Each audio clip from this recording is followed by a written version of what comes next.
So hello बालकों, शुरुआत करते हैं question number 36 of centre of mass.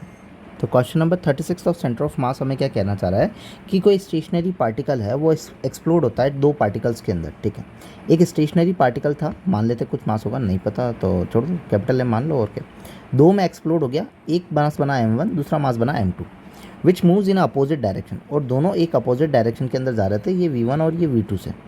The ratio of their kinetic energy, मतलब kinetic energy 1 upon kinetic energy second, तुम्हें क्या चाहिए, उसका रेशियो चाहिए।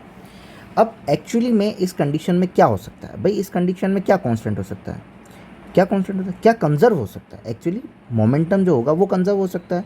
क्यों? क्योंकि अगर पार्टिकल इनिशियली स्टेशनरी पे है, वेलोसिटी जो है वो जीरो है, रेस्ट पे है, तो फाइनली भी कहाँ होना चाहिए, रेस्ट पे होना चाहिए। मतलब मोमेंटम जो होगा वो कंजर्व्ड होगा, मतलब कि इनिशियल एंड फाइनल मोमेंटम जो होगा वो बराबर होगा। सो अपन लिखते हैं काइनेटिक एनर्जी जो होती है वो डेल्टा p² बाय 2m होती है, सॉरी p² बाय 2m होती है। ये कहाँ होती है, ये अपन देखते हैं। p is equal to mv, और p is equal to M V होता है ना, हाँ एम वी होता है। ठीक है, छोड़ो, काइनेटिक एनर्जी को लिखो।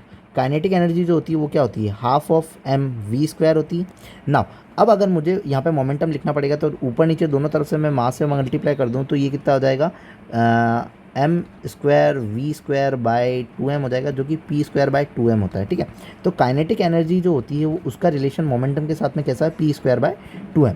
अपन ने बोला है कि भाई मोमेंटम जो होगा वो कंजर्व होगा। क्यों? क्योंकि इनिशियली अगर पार्टिकल रेस्ट पे था तो फाइनल भी रेस्ट पे होना चाहिए, तो मोमेंटम कंजर्व होगा।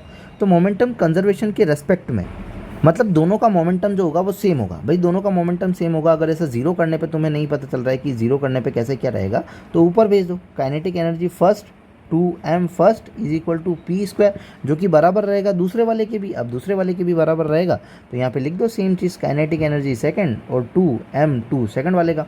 तो kinetic energy first upon kinetic energy second is equal to 2m2 by 2m1, 2 से 2 कैंसिल आउट हो जाएगा, सो m2 बाय m1। तो कौन सा होना, काइनेटिक एनर्जी का रेशियो जो आया वो मास के इनवर्स आया, m2 bye m1। So option number कौन सा हो जाएगा, फर्स्ट हो जाएगा, m2 बाय m1। सिंपल है, नॉर्मली देखा और अपन ने ऑब्जर्व किया कि भाई काइनेटिक एनर्जी कंजर्व हो सकती है, कंजर्व कर लिया, और फिर मास का काइनेटिक एनर्जी के साथ में रिलेशन देख लिया। If you like then subscribe. Thank you.